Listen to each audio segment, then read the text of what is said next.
Well, if there's one thing that I learned on this week's Thursday night football game, don't ask the bartender if you should have another Jameson. 1, 2, 3, 4.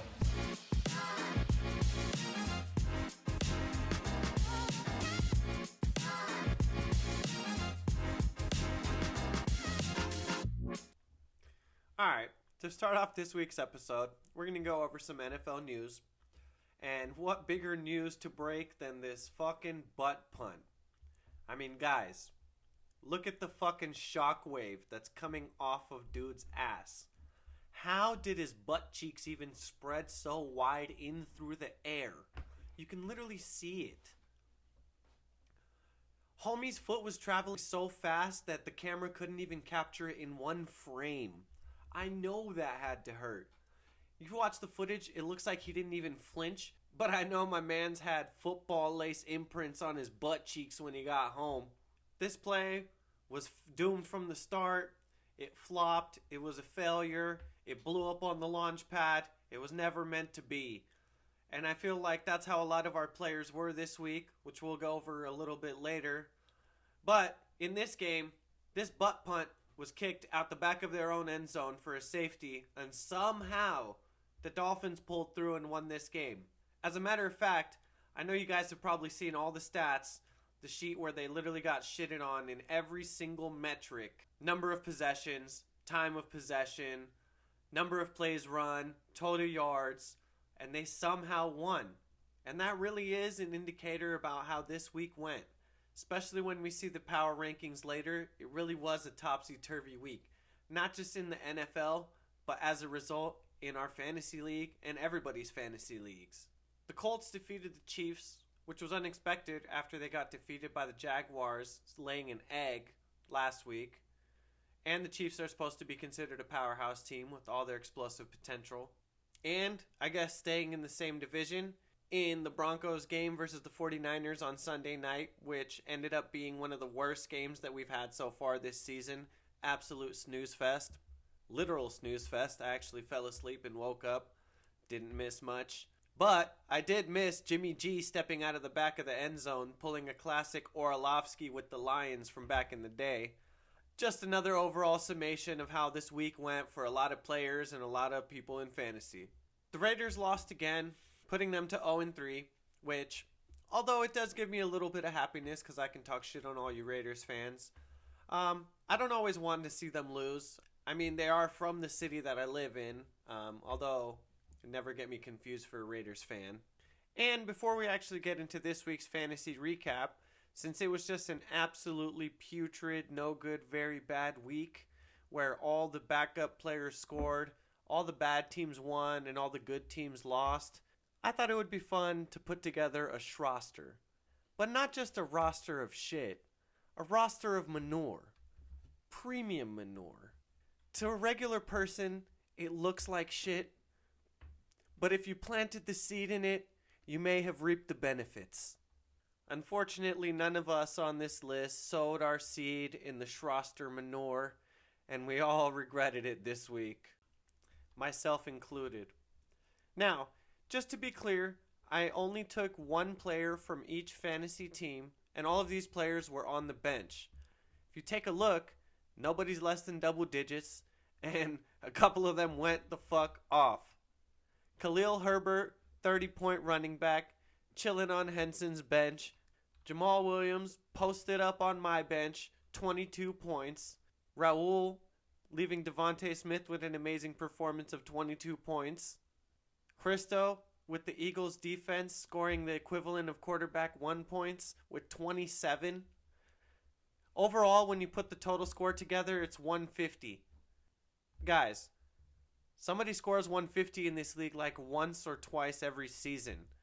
And I went back just to look because I was like, okay, well, maybe the averages are just everybody's best bench player if you put them all together. No. Go back and look. Nothing has been equivalent to this. All right. Well, now that we've all got a horrible taste in our mouths, let's go ahead and dive into this week's fantasy recap. The Dub Club this week features some new faces with Henson, Donnie, Eric, Greg, and Hristo. Congrats to everybody that got their first win this week. This league really is competitive. It's week 3 and everybody already has their first victory. A lot of you guys have the same record. It's going to be a good ass season. To start off this week's fantasy recap, Greg beat Raul with the meager score of 82 to 75.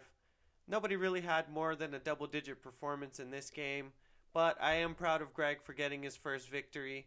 Good job. Next up, Christo pulled through with the victory over Edwin. Final score of 80 to 72. Once again, not too many very exciting performances in this game. Next up, Donnie beat me 108 to 83 with the final score. Although it was neck and neck through the early Sunday block, the evening game and the Monday night game put the nail in the coffin. Good job, Donnie, with the dub. And in a fantasy freestyle first, Eric and Henson clapped twin cheeks on Cody and Vaughn, both defeating them with 50 points or over. They probably turned around and high-fived while they were doing it, too. I think that's called the Eiffel Tower. The final score in those games was 128 to 74 and 127 to 78. Ooh, I think some people are about to be butthurt in this group chat. Alright, well here it is, guys. The fucking formulas don't lie. And you know why? I know some of you are mad because you guys are like, ooh, why is Greg and Christo above me on the power rankings? Yeah, the way I see it, all you motherfuckers are 1 and 2, and this accounts for the schedules that you had to play against. So those guys played undefeated teams.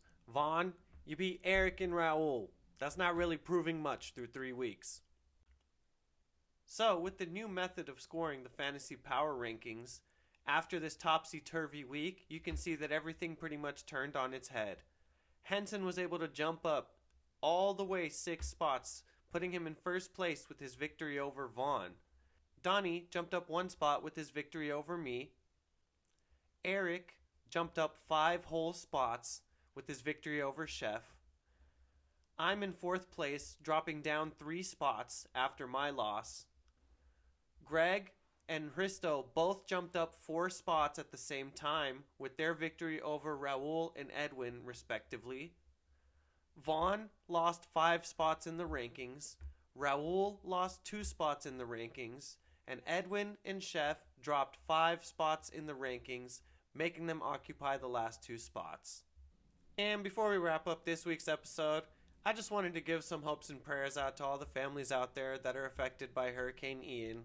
I mean, I know nobody that's watching this is out there right now, but I just hope that everybody can make it out with minimal damage, although the reality is not going to be that, but just hopes and prayers for those people.